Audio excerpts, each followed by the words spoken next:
Hi folks, Dr. Ed Beyer. Today we're going to continue in our series of the 22 different ways that are in the scientific literature on why our thyroid function can be low. And this is a big problem because many patients, especially females, come to me and they're seeing their doctor and they're taking Synthroid, levothyroxine. The doctor's looking at TSH, T4, and nothing's happening. And the reason why is because what traditional medicine looks at is only one of the 22 ways, and there are 21 other ones.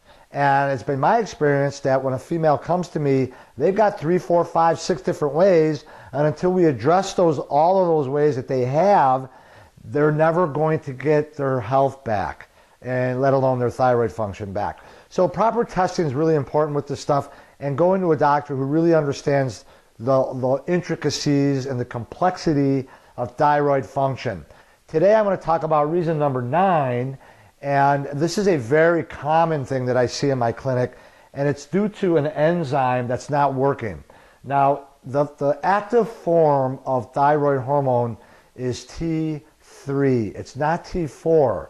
But what comes out of the gland is mostly T4, which is inactive.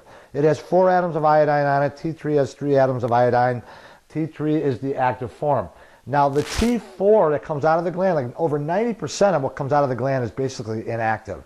It gets converted over to the active form, and mainly in the liver and in the gut and in the kidneys. And in order for something to get changed chemically in the body, we have these proteins called enzymes. In our body, there's over 1,500 of them. And that's what converts one form of a molecule into the other, enzymes. And then enzymes need little cofactors like vitamins and minerals to make them work. And this is just how we're made. Now, the enzyme that converts the inactive T4 over to T3 is called 5'-deodinase. It's a very important enzyme. By the way, if the word ends in ASE, it's an enzyme. And like I said, we have lots of them, over 1,500 enzymes. In fact, our thyroid hormone is what it does is it goes into our DNA and our cells and tells the DNA to make these enzymes all day long. So anyhow, 5'-deodinase converts T4 to T3 in the liver, gut, and the kidneys. Now, this enzyme requires certain things, cofactors, okay, nutrients, one of them is called selenium, and a lot of people come in, they're on selenium because they hear it's good for your thyroid. Well, they would be accurate because, yes, it's very important for this enzyme.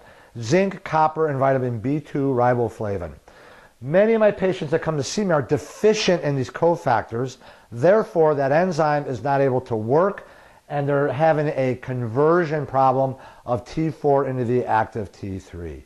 And sometimes it'll get converted back into an inactive form called reverse T3, which we measure and make sure that isn't happening. So this is reason number 9. Now, causes of poor 5'-deodinase activity is malabsorption of those cofactors, selenium, zinc, copper, and vitamin B2.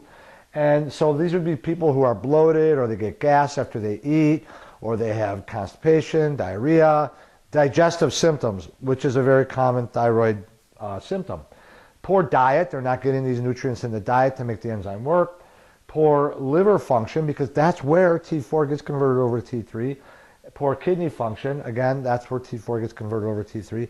And how about this? Poor thyroid function, because you need thyroid to make the enzyme that will help make more thyroid. That's how it interplays. So proper testing is the key to really get to the bottom of why someone is suffering from underactive thyroid. You've got to look at all 22 reasons. And I will tell you this, my patients, never do I see come in with just one of them. They always have multiple reasons. It's not that simple. I'm Dr. Ed Beyer. I hope that helps. Have a great day.